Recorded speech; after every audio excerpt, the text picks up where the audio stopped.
Hello everyone. मेरा नाम infinity है और मैं स्वागत करता हूं इन्फिनिटी एन चैनल में। बच्चों, आज एक प्रॉब्लम लेने जा रहे हैं जिसके बारे में सभी लोग सोचते हैं कि आखिर ऐसा क्यों है। हम बचपन से उसे देखते आ रहे हैं। मैथ का सवाल है, ये एक मैथ का सवाल है और हम हमेशा देखते हैं कि हमारे टीचर्स कोई भी हमें ये नहीं बताता कि ऐसे काम करता, ये क्यों ऐसा होता है। और मैं अभी बताऊंगा कि वो क्या चीज़ है, पर उससे पहले आप थोड़ा उस कॉन्सेप्ट के बारे में सोचिएगा कि अरे ये ऐसा क्यों होता है। चलिए मैं आपको बताता हूँ सबसे पहले कि वो क्या चीज़ है जिसके बारे में मैं डिस्कस कर रहा हूँ। आपने ध्यान दिया होगा कि आपके पास कोई भी नंबर है, ठीक है, मान लीजिए 5 है और अगर इसका पावर 0 है तो कितना वैल्यू आती है 1। लेकिन क्यों आती है ये कोई नहीं बताता है। सिमिलरली कोई दूसरा नंबर ले लीजिए, कोई मान लीजिए नंबर 2 है, इसका पावर भी 0 है तो वही रिजल्ट आता है। फिर से वही बात, आखिर ऐसा क्यों हो रहा है। कोई अगर ये तो नंबर्स हैं, चलो नंबर से तो ठीक भी था। अगर कोई एक्सप्रेशन है, मान लीजिए x प्लस वाई, और वो अगर 0 है तब भी ये 1 ही आता है, ठीक है। तो इसी तरह से कोई भी चीज़ आपके पास है, कोई भी पावर, कोई भी मैथमेटिकल ऑब्जेक्ट है, उसका पावर अगर 0 है तो उसकी वैल्यू 1 आ जाती है।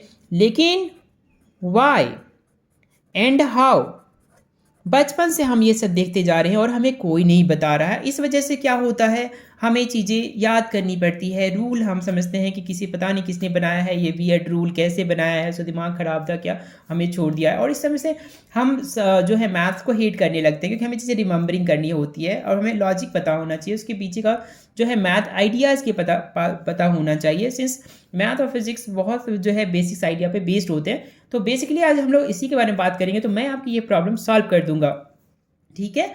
सो अगर आपको अच्छा लगे तो आप प्लीज़ वीडियो को शेयर, लाइक कर देना, सब्सक्राइब कर देना। चैनल नया है, मुझे आप सबकी सपोर्ट की ज़रूरत है। मैं जितना जानता हूँ मैं उसको शेयर करने की कोशिश कर रहा हूँ, ठीक है, क्योंकि आई बिलीव इन कि हम चीज़ों को, नॉलेज जो हमारे पास है, जो हमारे पास नॉलेज, अगर दूसरों को शेयर करेंगे तो वो सीख जाएंगे, इससे एक वो आगे फॉरवर्ड करेंगे तो उनको सीख जाएंगे, इससे बड़ा चेन क्रिएट होगा और हम उसको बेटर समझ पाएंगे। तो चलिए शुरू करते हैं विदाउट डिले हुए।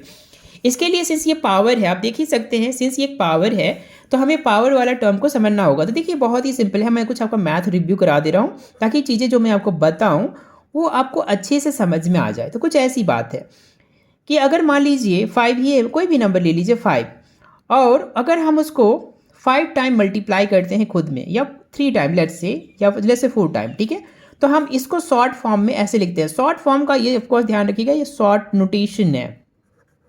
शॉर्ट क्या है, नोटेशन। नोटेशन में, मैथ में नोटेशन का बहुत बड़ा महत्व है। आधा कहानी तो इसी ले जाता है, क्योंकि अगर नोटेशन नहीं पता तो चीज़ें ही समझ नहीं आएगी, ठीक है। ऐसे कोई भी नंबर, जैसे x का पावर 4 है तो इसका सिंपली मतलब है कि x को, जैसा इससे आप समझे हैं उसी तरह से x का पावर 5 है यानी 4 बार लिखना है, तो इसका पावर 4 है यानी इसको 4 बार आपस में मल्टीप्लाई करना है यानी गुना करना है, ठीक है, यही इसका मतलब होता है। सिमिलरली तो हम इसको जनरली आप कह सकते हैं कि कोई आपके पास नंबर है, लेट से कोई नंबर x है और उसका कुछ पावर m है, इसका मतलब है उसको कितनी बार मल्टीप्लाई करना है। डॉट मल्टीप्लाई का साइन है, ओके, इस मीन्स में मल्टीप्लिकेशन। तो इसको कितनी बार मल्टीप्लाई करना है आपस में, यानी गैस, हाँ बिल्कुल ठीक बोले, इसको जो है m टाइम्स आपस में मल्टीप्लाई करते रहना है, ठीक है, आप कह सकते हैं m टाइम्स आपस में मल्टीप्लाई करना है। सिमिलरली एक दूसरा अपोजिट वे भी है कि मान लीजिए ऐसा लिखा हुआ है 2 द पावर 2 इंटू 2 इंटू 2, या 2 कितनी बार लिखा हुआ है 5, तो आप इसको, जैसा कि आप जानते हैं, अगर ये 4 मल्टीप्लाई 4 पर लिखते हैं तो इसको कितने बार लिखेंगे, 5 बार लिखेंगे। और सिंस ये इस तरह से लिखा हुआ है, सिर्फ इसी का शॉर्ट निशेशन है, इसको बोलते हैं डिफाइन करना, ठीक है। इस तरह से हम इसको मैथ में एक्सेप्ट करते हैं कि ऐसी चीज़ को हम कैसे रिप्रेजेंट करेंगे, नेगेटिव पावर से। यहाँ नेगेटिव पावर जो है इस पर ध्यान देना है। नेगेटिव जो पावर है उसका मतलब है कि जो हमने रखा है ये डिनोमिनेटर में है और प्लस पॉजिटिव में नोमिनेटर में है, ठीक है। अब थोड़ी एक स्टेप्स आगे बढ़ जाते हैं, ठीक है, वन स्टेप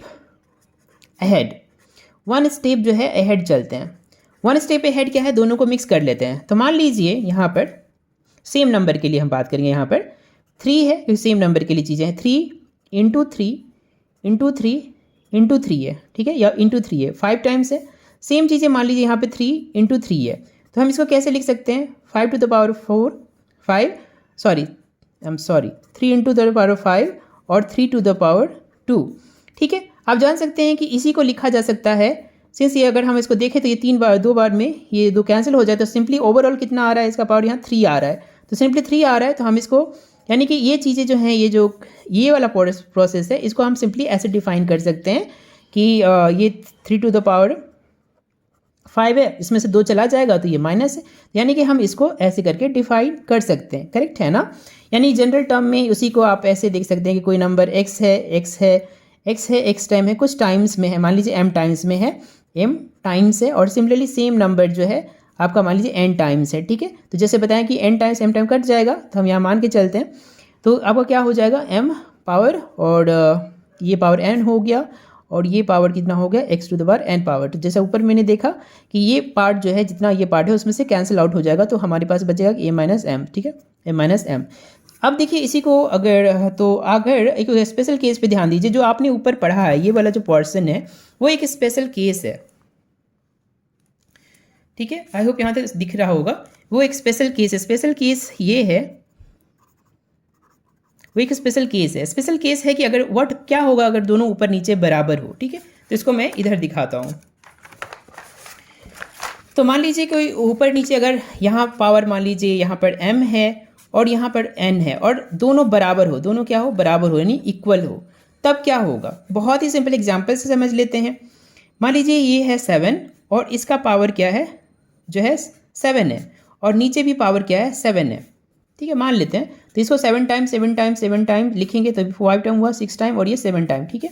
सिमिलरली 7 टाइम यहाँ भी होगा, ठीक है ना बच्चों, 7 टाइम होगा, ठीक है, 7 टाइम होगा, 7 से 7 टाइम, ये से कट गया, ये से कट गया, ये से कट गया, ये से कट गया, ये से कट गया, तो अब ऊपर भी 1 बचा, इस पर भी बचा ना, यानी कि हम इसको सिंपल लिख सकते हैं 7 - 7, 7 से 7 घटाएंगे तो 0। तो यानी कि किसी भी चीज़ को जो हम सेम पावर होने पर वो कैंसिल आउट हो जाता है, और उसका वैल्यू ऊपर, इससे ये डिवीजन है, वेरी इंपॉर्टेंट पार्ट है कि ये जो है सिर्फ ये वाला जो पार्ट है उसका ये इससे डिवीजन है, यानी इससे डिवीजन है। तो डिवीजन की वजह से जो है, डिवीजन की वजह से सेम चीज़ें हैं तो कैंसिल आउट हो जाएगी, तो रिजल्ट 1 आएगा, और यही आपका की फैक्टर है। तो इसी तरह से हम समझ सकते हैं कि कोई भी नंबर हो, 5 का पावर हो, अगर 0 हो, इसका मतलब सिंपली है कि 5 का पावर जितना ऊपर है, जितना भी ऊपर है, मान लीजिए 10 100 टाइम्स है, तो नीचे भी वो 100 टाइम्स है, और इसलिए सेम कट जाने की वजह से 1 आता है। सिंपली x का पावर ये प्लस y है, y का पावर मान लीजिए 0 है, इसका सिंपली मतलब है x का जो जितना पावर ऊपर है, जितना पावर ऊपर है, मान लीजिए m टाइम है, तो नीचे भी वो m टाइम ही है, इसलिए वो सेम कट जाएगा, बिकॉज एक्सपैंड करो तो दैट्स वाई कि ये रीजन 1 है, ठीक है। उम्मीद करता हूँ कि आपको ये बात समझ में आई होगी। तो ये अब छोटा सा फंडा क्लियर हो गया है, तो आप समझ गए हैं किसी को पावर 0 है तो वो 1 क्यों होता है। आई होप आपको समझ में आया हो, समझ में आया तो प्लीज़ लाइक शेयर सब्सक्राइब करें और मुझे सपोर्ट करें, ताकि मैं आधा से लोगों को, मेरा मकसद ही है सबको अच्छे से अच्छे नॉलेज को पढ़ाना, उनको हेल्प करना, ठीक है। Thank you, God bless you all.